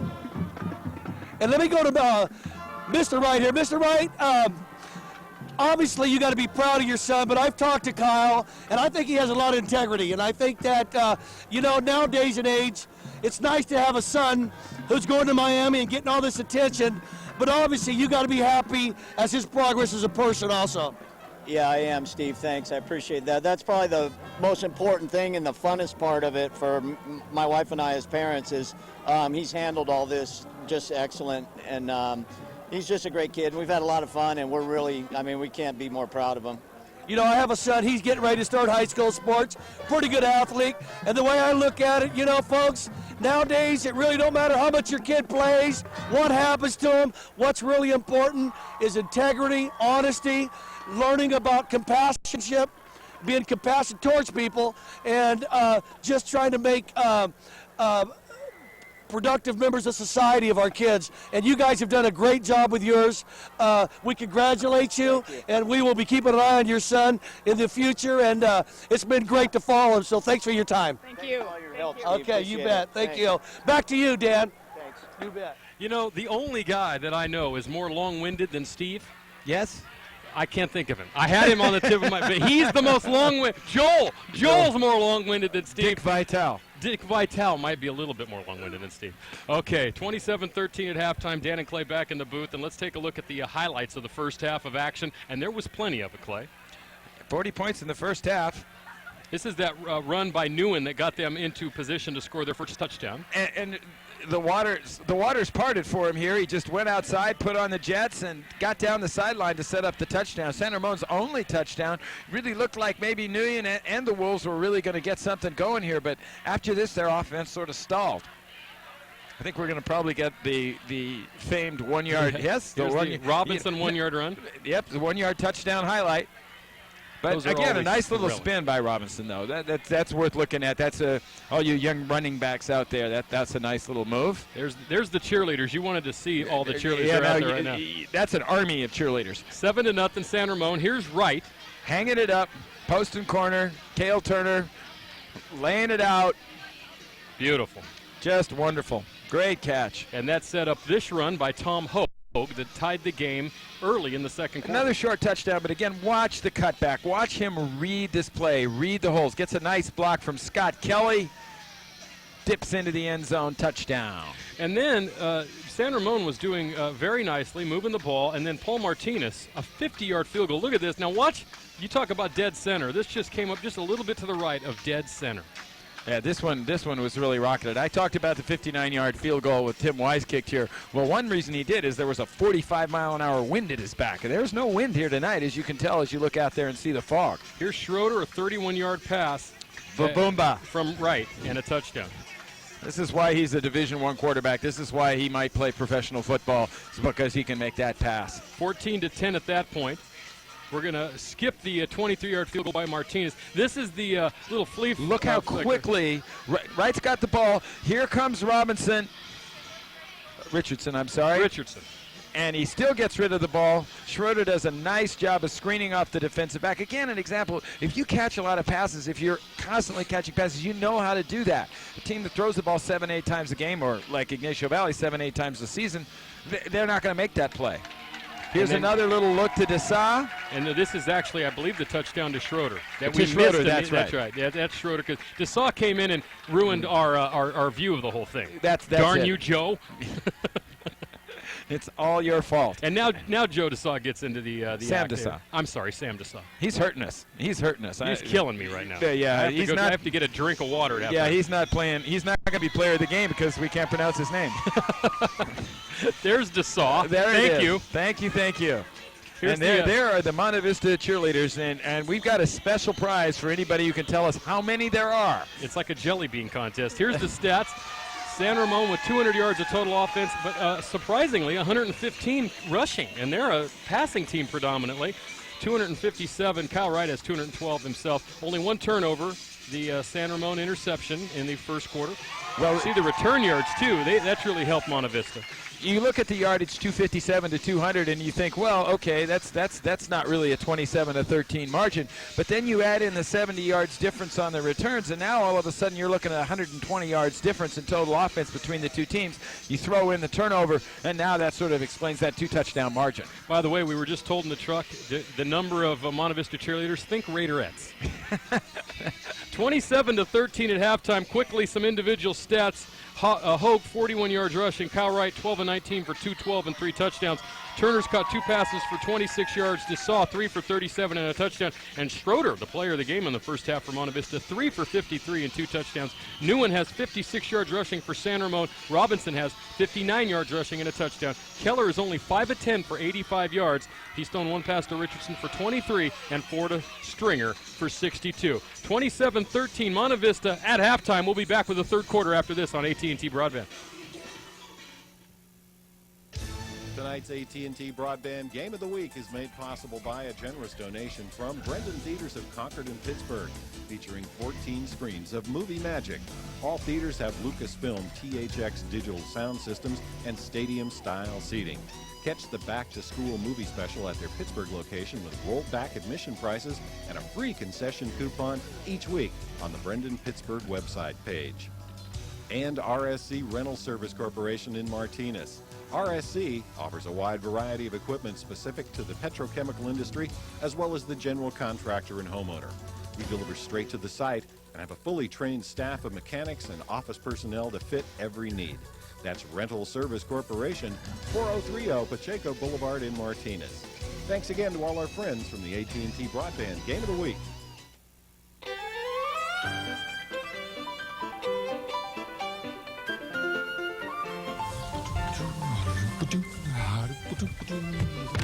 Hey, get me out of here! Help! Help! Help! Wow, a filter that talks. Wow, a human that doesn't know throwing an oil filter in the garbage can will pollute our landfills and our environment. I've got a better plan for the future of Mr. Filter. After changing your oil and filter, place the filter in a sealed plastic bag.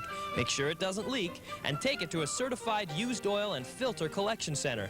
They will then properly dispose of Mr. Filter in an environmentally friendly way. Hey, wait a second. Don't close that door. Don't close it. What? Whoa!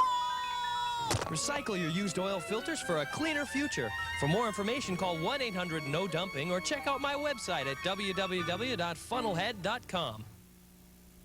Tonight's AT&T Broadband Game of the Week is made possible by a generous donation from Fine Things, Italian charm bracelets, Yankee Candle, Willow Tree Angels, and beautiful gifts.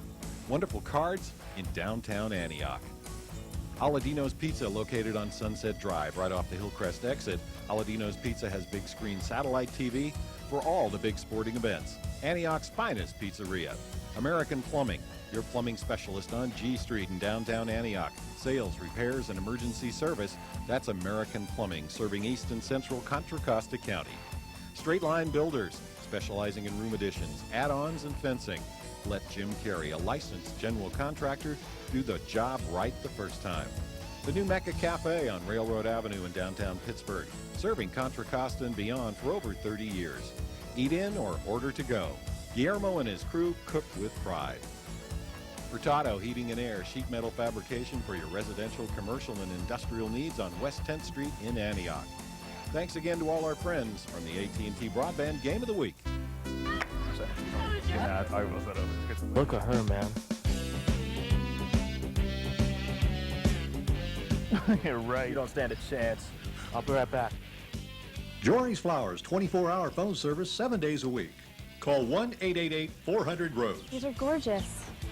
Would you like to go out sometime? Yeah, I'd love to.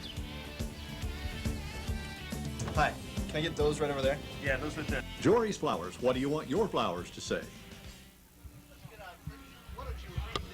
Back at Monte Vista High School, as craziness is ensuing out here tonight, Clay Callum. There's cheerleaders and people running around, and more people in Danville at any time since I think since the celebratory going away party that they had for you when you were a teacher here. They were happy. I was only a coach, but I've got to tell you, I've been trying to work this in all night long. I got a couple stories to tell you about Monte Vista San Ramon.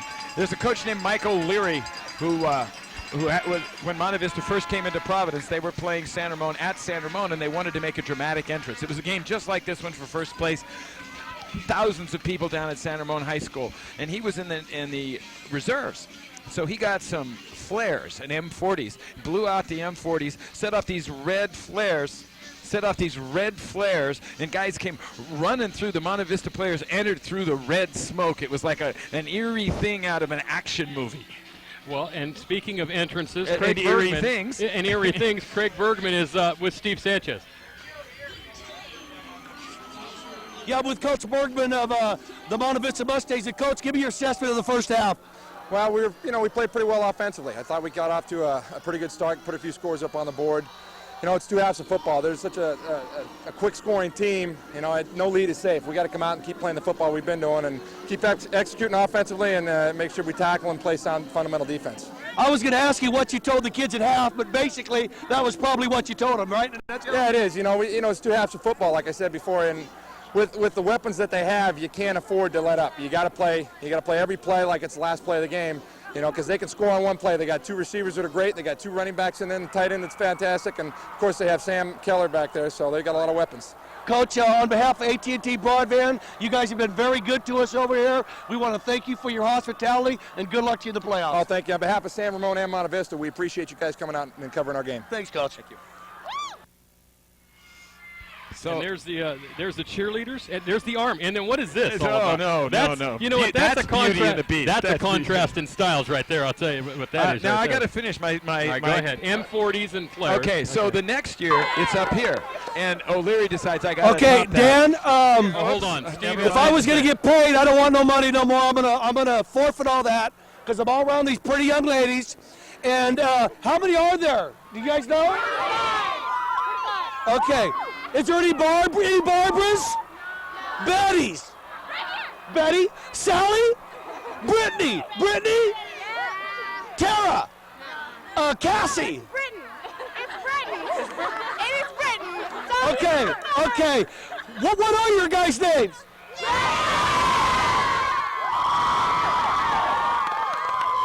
Now you met all of them. Now, I want to interview, the last time I seen this was in The Godfather, in a bed, the horse, and you look much better. But before I go, I want all you guys to give a cheer. Let me hear that Monte Vista spirit.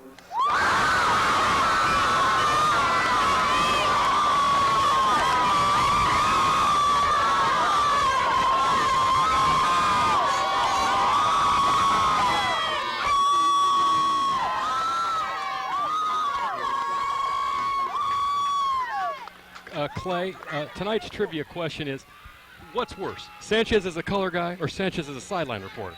I'm taking the fifth. Well, there's the entrance tonight, some balloons. Right. Are you going to finish your story now? Okay, so the next year they come up here, and Michael Leary wants to top the entrance, so he kills the lights, and he has a spotlight, and so the Monte Vista team comes on just before kickoff. Great idea. Everybody's cheering and jumping up and down, except it takes them a half an hour to get the lights to come back on so they can start the game. That was hilarious. Well, Matt had them turn the lights on early because of the power situation here. It's not the Monte Vista cheerleaders. I have to say this too. We had a bunch of them coming just before our intro. One group was there, and another group ran over, and one girl goes, "Now the pretty ones are here." Oh yeah. Might be a little rivalry within that 35 or 40 or 57 or all of them named Brittany. And the sad thing about it is Sanchez couldn't have added the first 2 numbers together. So I don't know what after the 6th or 7th one came through. There's the Mustang, and of course that is. I do remember that scene in The Godfather, an infamous scene. Yes, but he's looking better nowadays. Yeah, definitely, he's looking a lot better. So San Ramon gets the ball. Key sequence here. You don't necessarily need to score. There are only 2 touchdowns behind, but you want to at least move the ball. You can't let San Ramon Monte Vista score right away on his first possession. You need to make it hard for them. So what you really need to do is either get a nice return, which you might be able to get on this pooch kick. It's taken by one of the up men. That's number 32, Chris Johnston, who's that's the first time we've called his number, and he brings it up to the 32-yard line. Good starting point for San Ramon here in the second half, but they simply have to score a touchdown on this drive. I actually have to disagree with you, Dan. I know that's never happened before. I just think that they're only 2 touchdowns. They're going to get 2 touchdowns back. They're going to get 5 or 6 possessions. They just need to move the ball a little bit. The main thing they need to do is make sure Monte Vista doesn't score, because Monte Vista hasn't punted tonight. That's a good point. But I think that the momentum is with the Mustangs, and I think they need to stem that and get on the scoreboard. You stem the momentum? Is that like you're cutting the rows off or something? Exactly. Yeah, you cut it right off. That's it. You cut off the momentum.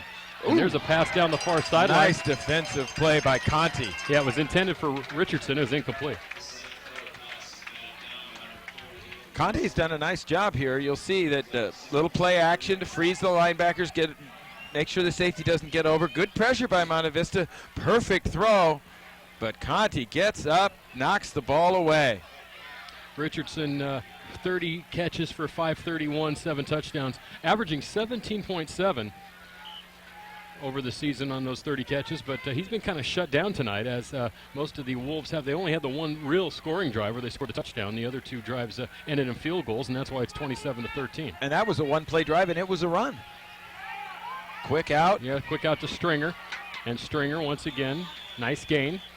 One of the differences between Keller and Wright is that Keller throws a little more sidearm. He doesn't have that classic overhand motion that Wright does. You can see Wright is just an extremely well-drilled, and Wright is 12 for 19 for 212 yards and 3 touchdowns so far. Keller 6 for 12 for 85 yards. And I don't want to say, obviously, Keller has more yards on the season even after with this discrepancy, because he's just over 2,000 yards right now. And there also is a long way to go, as Craig Bergman pointed out. Gain of 7, 3rd and 3. Keller to throw. No one's open. Throws a little pass in the flat to Nguyen, and Nguyen has a first down across midfield. They're going to spot it at the 48-yard line of Monte Vista. And you know, they're so far away over there, Clay, we actually can't hear them cheer because we're right in the middle of the Monte Vista cheering section. But there's a lot of people here from San Ramon as well tonight.